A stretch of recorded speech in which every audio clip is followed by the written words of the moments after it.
Hi guys, welcome back to the channel. So today I want to talk a little bit more about toxic narcissistic relationships. All right. They are relational dynamics where one person consistently centers control, validation, image, power, and emotional dominance at the expense of the other person's psychological well-being. The relationship often becomes less about mutual connection and more about emotional regulation from the narcissistic partner. All right. Now, not every selfish or emotionally immature person is a narcissist. Let's get that straight. And only a licensed professional can really diagnose these conditions. But many people experience narcissistic relationship patterns even when no formal diagnosis exists. All right. So, common traits of a toxic narcissistic dynamic. All right. They follow a cycle of idealization, devaluation, and then discard. All right. Now, this is one of the most recognizable patterns. So idealization, first one, is love bombing. You know, in the beginning of a relationship, they will make you feel uniquely chosen. They move very emotionally fast towards you. There's talk about soulmate. They shower you with lots of attention, praise, and intensity through intimacy or, just connection. And it can feel very euphoric because it creates an emotional fusion and dependency very quickly with this person. The next stage is devaluation. Now, this happens once the attachment is formed. So usually about 6 months to a year in. What happens is they start criticizing you more. They are emotionally inconsistent. The attention becomes conditional. Your confidence slowly starts eroding. And they may become very dismissive, sarcastic, cold, jealous, controlling, or emotionally distant. So where they used to text or call you all the time, suddenly they're responding less and less, or there's more time in between the response time. Um, they'll start making little jabs about the way you look or how you act or you're being emotional or, stuff like that. And they will slowly start not treating you the same, very noticeably. All right. You will have to start working harder to get that version of them back from the beginning. So the final stage usually happens after a year to 2 years in, and it is the discard and withdrawal cycle phase. Now, this can look like sudden emotional detachment, cheating, silent treatment, replacing you quickly, acting indifferent to your pain, or leaving once they no longer feel emotionally fed or in control. So they will return later with a hovering kind of attitude when they want validation, attention, or just re-entry into your emotional space. So some of these psychological tactics that are often present that they use. First one and the most obvious is gaslighting. So this is making you question your perception, memory, emotions, or reality. Examples are they'll tell you, oh, that never happened, or you're crazy, or you're just being too sensitive. They will rewrite events after conflict. So over time, this can destabilize your trust in yourself. Another one they'll use is intermittent reinforcement. So that is inconsistent affection creates addiction like attachment patterns. You'll receive small moments of warmth, rare apologies, or occasional tenderness. And they're usually mixed with pain, confusion, or rejection. So usually they will apologize about something and then immediately afterwards they will start another conflict or make you feel unstable or cause some sort of strife so that there's this whole, everything's okay and then all of a sudden everything's not again. And they do this to keep you in a state where your nervous system is constantly on edge. So fight or flight, or like you're walking on eggshells, and they do this on purpose, okay? Next, they'll do projection. So they will accuse you of behaviors that they themselves are displaying. So what that means is lying, manipulating, infidelity, selfishness, or emotional stability. Whatever they are projecting onto you, 99.9% of the time, it is what they are doing themselves, but they are blaming you for it to make you think that is your fault, even when you know that it's not happening. Now, because this happens later on in the stage and you've already built this attachment to them, you start questioning yourself, even when you know that it's not true. And now this is a very serious sign that it is getting to a very harmful and toxic state. And it can be really hard to break this pattern if you don't recognize it. All right. The next thing is triangulation. So what they will do is they'll introduce a third party, whether it's realistic or even just implied. They will start bringing up your exes more. They will start comparing you to others. They'll start flirting publicly in front of you. And they'll start using friends and family against you. In my own experience, in my relationship that I had, he would find out who my friends were, befriend them behind my back, and then tell them stories about me so that they would stop talking to me and separate me. So isolation is a huge thing. That is one thing a narcissist will do because they want you alone. So that way they can just keep digging into you and breaking you down until they get anything that they want. Control through emotional instability. All right. Now this will make they'll make the relationship revolve around how they're feeling, their moods, their emotional reactions, or how they see reality. They will play mind games with you, okay? They'll tell you, oh, I'm seeing this. I'm saying, you don't see that? You don't see that? Why don't you see that? And make you sound crazy. When, in fact, that they're just doing this because they want you to second guess yourself.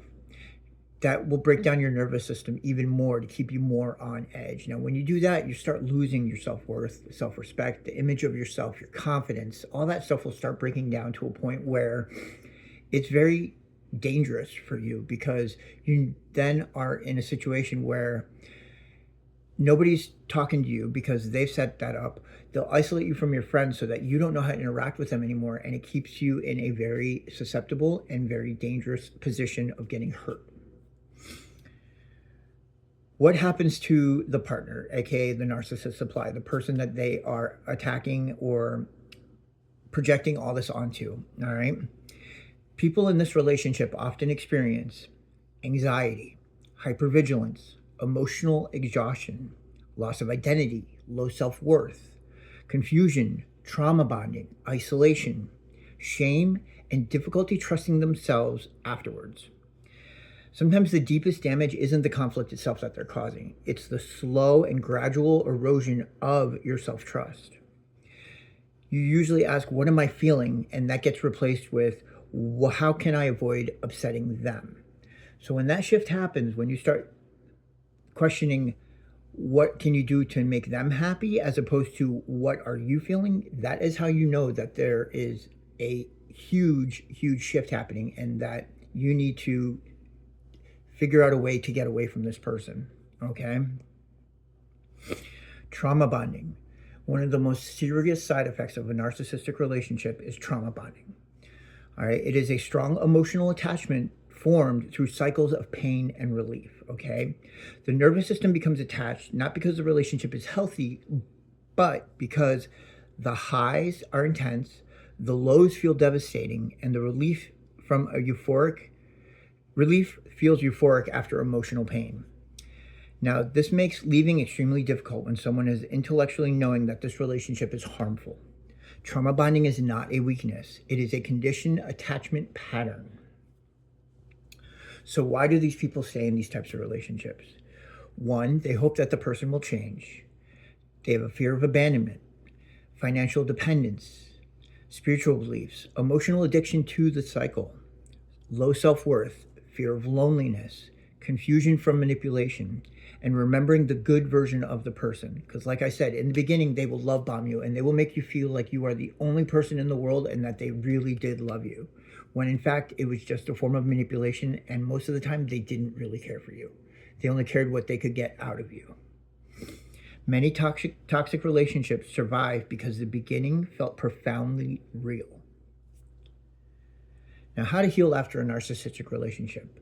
Once you finally do get the courage to separate yourself from somebody like this, you have to learn to rebuild your self-trust. Number one, that is the most important thing. You have to start believing in your own perceptions again. Nervous system safety, that's number two. Your body may still be in survival mode long after the relationship is over, okay? Ways to help you through this: journaling, meditating, therapy, support groups, consistent routines, and safe friendships, all right? Number three, boundaries, and I've spoken a lot about this. Healthy boundaries often feel like mean at first like the person's conditioned to overgive. It is not. It is basically saying, this is what I will allow and this is what I will no longer allow. And you have to stick with that, because that helps you rebuild your confidence and your own self-respect, which is huge after being in a relationship like this. Identity reconstruction is number 4. You have to rediscover what you enjoy, what you believe in, what you will tolerate, what you deserve. That is really important. And who you are on the outside of emotional chaos. Let's see. Understanding someone's pain does not require accepting mistreatment, okay? Some people who are narcissists usually means that they have had some sort of traumatic wounding in their past, whether it be a childhood trauma, a mother-father trauma, abandonment issues, something like that. Now you have to understand though, because those people have that pain does not constitute mistreatment of you. And that is the most important thing, because we all have issues, right? And we all deal with things a certain way. But when somebody projects those onto you and it hurts you so profoundly, that is not okay. That is far from okay. That's why you need to have compassion for yourself and boundaries. They need to exist. Healthy relationships should feel like this: emotional consistency, accountability for actions, mutual respect, repair after conflict, emotional safety, space for individuality, stability without emotional games. Healthy love can often feel calmer than toxic ones, and the intensity can almost feel boring at first, because your nervous system is conditioned to chaos. But over time, that becomes peace rather than adrenaline, and that is very important to remember.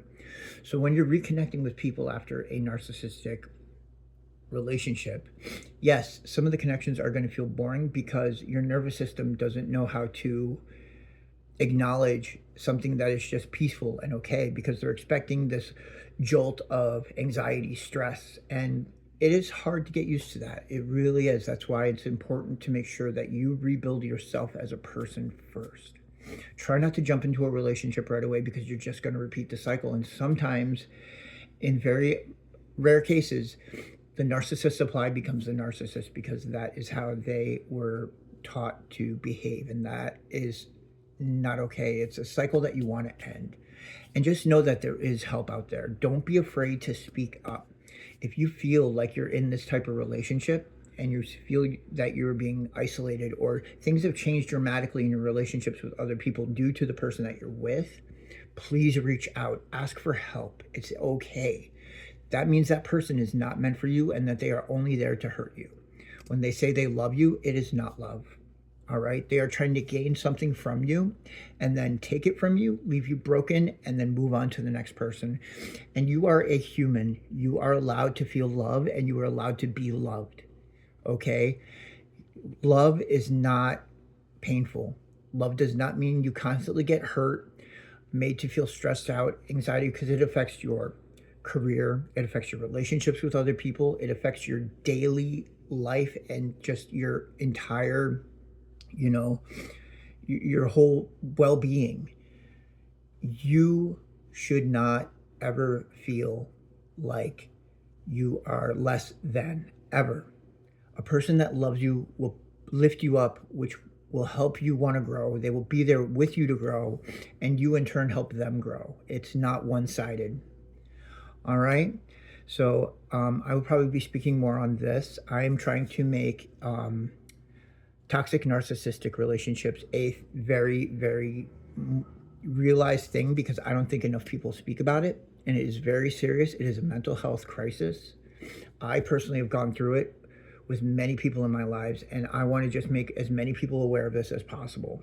If you've ever experienced something like this, please drop a comment below, let me know, and I will continue to speak up about this. All right? I hope everybody has a wonderful evening, morning, afternoon, wherever you are, and just know that you are loved and you are worthy of love. Have a good night.